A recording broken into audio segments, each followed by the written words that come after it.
नमस्कार दोस्तों, अरुण जेटली स्टेडियम दिल्ली में आज आईपीएल का एक मैच खेला गया। मैच शुरू हुआ और ख़त्म हो गया। अब हुआ ये, आरसीबी ने पहले टॉस जीतकर दिल्ली को बल्लेबाजी के लिए आमंत्रित किया। पिछले मैच में जिस तरीके से 264 रन बनाकर दिल्ली अपने कैच ना पकड़ पाने की वजह से हारी थी, और जिस तरीके से आरसीबी को उन्होंने उनके घर में जाकर हराया था, आरसीबी के दिल में ये बात भी जरूर होगी। उसी तरीके से उसी पिच पर ठीक है, गेंद स्विंग हो रही थी, थोड़ी सी मामूली स्विंग थी।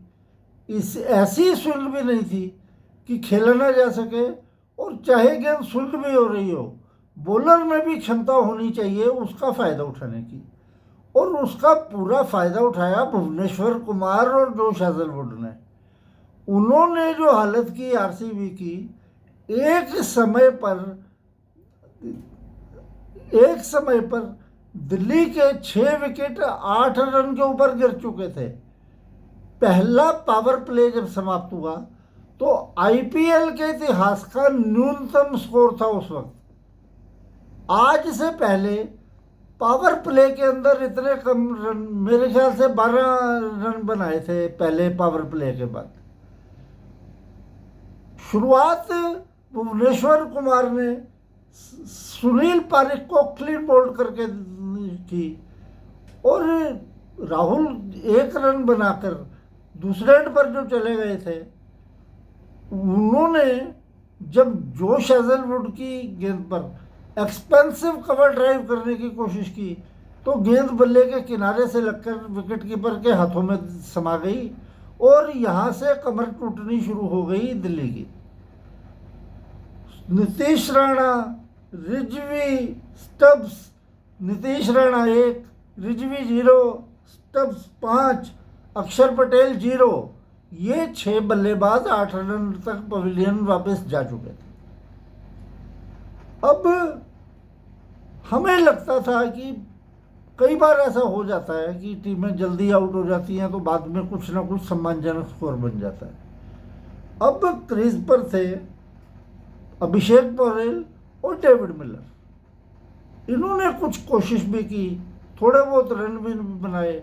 मिलर ने कुछ स्ट्राइक करने की कोशिश की, लेकिन 7वां विकेट जब इनका 43 रन के योग पर डेविड मिलर के रूप में गिर गया तो इनकी आशाएं समाप्त हो गईं। उसके बाद काइल जेमिसन 12, कुलदीप यादव 3 और चमीरा अंत में 0 पर नॉट आउट रहे। ये अभिषेक पौरेल आखिरी खिलाड़ी थे आउट होने वाले, और इन्होंने 30 रन का योगदान दिया। मौसम थोड़ा धूल भरा था, आज आंधी भी दिल्ली में चल रही है, लेकिन आरसीबी की आंधी को आज दिल्ली रोक नहीं सकी। और कहाँ पिछले मैच में 264 का विशाल स्कोर, केएल राहुल का वो तूफानी शतक, 67 गेंदों पे 152 रन की पारी, नीतीश राणा के 91, वो सब आज मिट्टी में मिल गया। और अक्षर पटेल मैच समाप्त होने के बाद बोले, उनसे पूछा गया ये क्या हुआ, तो वो कहते मुझे खुद नहीं समझ आ रहा कि ये क्या हो गया। वैसे हो जाता है अच्छी टीमों के साथ भी। इंडिया भी टेस्ट मैच में 36 पर आउट हो गया था, उसके बाद ये फाइट बैक करके ऊपर आ गए थे। 2 टेस्ट मैच इन्होंने ऑस्ट्रेलिया में उसके बाद जीते थे। दिल्ली भी ऐसा कर सकती है, लेकिन पिछले मैच की लचर फील्डिंग की वजह से हारा हुआ मैच, और यहाँ पे एक ऐसा प्रदर्शन जो दिल्ली कभी भी याद नहीं रखना चाहेगी। आरसीबी ने इनकी क्या हालत की, जैकब बैथल तो आउट हो गए। प्रारंभिक बल्लेबाज कोहली और बैथल आए थे, दोनों ने शुरू किया। जैकब बैथल 20 रन बना के आउट हुए थे, कोहली 23 नॉट आउट, और देवदत्त पडिक्कल ने 13 गेंदों पे धुआंधार 34 रन बनाए। इनको मैच ख़त्म करने की इतनी जल्दी थी कि इन्होंने 6.3 ओवरों में ही मैच ख़त्म कर दिया। मेरे को तो लग रहा था कि जैकब बैथल जिस तरीके से खेलने लगे हैं, ये तो 3-4 ओवरों में मैच ख़त्म करना चाहते हैं। लेकिन चलो 4 ओवरों में नहीं तो 6.3 ओवरों में मैच खत्म हो गया। लेकिन अब दिल्ली को जो झटका लगा है, एक तो उनका रन रेट बहुत नीचे आ जाएगा इस मैच की, इतनी बुरी हार है ये कि दिल्ली का रन रेट बहुत नीचे आ जाएगा और आरसीबी का रन रेट बहुत ज़्यादा ऊपर चला जाएगा इस शानदार विजय से। आरसीबी के 8 मैचों में 12 पॉइंट हो गए हैं और दिल्ली के 6 ही रह गए हैं। अब ये अंतर धीरे धीरे पंजाब और आरसीबी बढ़ाते जा रहे हैं बाकी टीमों से। तभी मुझे लग रहा है कि आरसीबी और पंजाब तो प्लेऑफ में पक्का खेलेंगी। बाकी 8 टीमों में से अब कलकत्ता नाइट राइडर्स और ये लखनऊ सुपर जायंट्स ये मेरे ख्याल से विदाई हो चुकी है। मुंबई इंडियन का भी अगले 1-2 मैचों में और ज़्यादा से ज़्यादा पता चल जाएगा। तो बाकी आईपीएल में ऐसे भी कमाल होते हैं, एक दिन 350 बनता है, दूसरे दिन 75 भी बनाने मुश्किल हो जाते हैं। ये तो शुक्र है कि डेविड मिलर और ये अभिषेक पोरेल ने थोड़ी पार्टनरशिप करके स्कोर बना दिया, नहीं तो लग रहा था आज 25-30 पे आउट ना हो जाए। और यार लीग मैचों के डीडीसीए में लीग होती है, वो कम्प्लीमेंट्री पासेस अपने बंदों को देते हैं। जो लीग में खेलने वाले बच्चे हैं, ये प्रदर्शन उनका देखकर उनको भी शर्म आ गई होगी। इतना बुरा हाल किया दिल्ली का।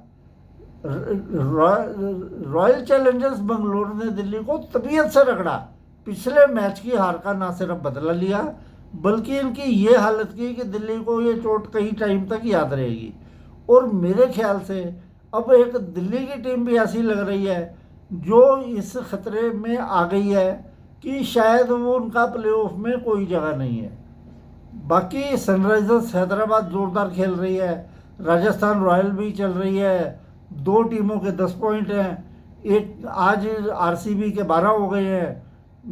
कलकत्ता के इतने मैचों में ही 7 मैचों में 13 पॉइंट हैं, 6 जीते हैं एक बारिश की वजह से। बाकी टीमें ये 8 खेल चुकी हैं। तो आगे जो भी होगा वो बात की बात है। लेकिन आज ये दिल्ली की जो शर्मनाक हार हुई है, इसके पीछे इनकी ख़राब टेक्निक, ख़राब सोच जिम्मेदार है। हर एक बल्लेबाज ने सोचा कि अभी तो बहुत बैटिंग है, सभी यही सोच कर आउट होते रहे। पिछले मैच का नशा भी होगा कि हमने 264 बना दिए थे, हर मैच में कैच थोड़ी छूटेंगे। लेकिन उसी नशे में नशा आरसीबी के बॉलरों ने, खास करके भुवनेश्वर कुमार ने तो बेहद ही डडली स्पेल किया है यार। 3 ओवर 5 रन 3 विकेटें। हैजलवुड 3.3 ओवर 12 रन 4 विकेटें। लगभग इन्होंने पहले 6 विकेटें तो इन दोनों ने बांट ली थी। उसके बाद रसिक सलाम और सुयश शर्मा और कुणाल पांड्या ने भी 1-1 विकेट लिया। और 6.3 ओवर में अगर कोई टीम आईपीएल का मैच हार जाती है तो ये बेहद दुखद स्थिति है उस टीम के लिए। और वो कैसे सोच सकती है, पिछले 2 मैच दिल्ली जिस तरीके से हारी है, बेहद दुखद है और कष्टकारी है। खास करके पंजाब के खिलाफ 264 रन का विशाल स्कोर बनाने के बाद भी एक तो अंगड़ी की चोट ने उनको नुकसान पहुंचाया, और उसके बाद उनके जो बटर फिंगर्स वाली उंगलियां, कैच के बाद कैच छूट रहे हैं। अब श्रेयस अय्यर का यार मौके पे कैच छोड़ दिया। अगर उस वक्त श्रेयस अय्यर के 2 कैच छूटे एक ही प्लेयर से, अगर वो कैच भी पकड़ लिए जाते, एक भी पकड़ा जाता दोनों में से, तो पंजाब की कहानी खत्म हो जाती। लेकिन दिल्ली को अपनी गलतियों से सीखना पड़ेगा, नहीं तो आगे की राह उनकी बहुत कठिन है। चलो अब कल दोबारा कोई और मैच होगा तो हम उसके बारे में आपसे फिर चर्चा करेंगे। तब तक के लिए नमस्कार।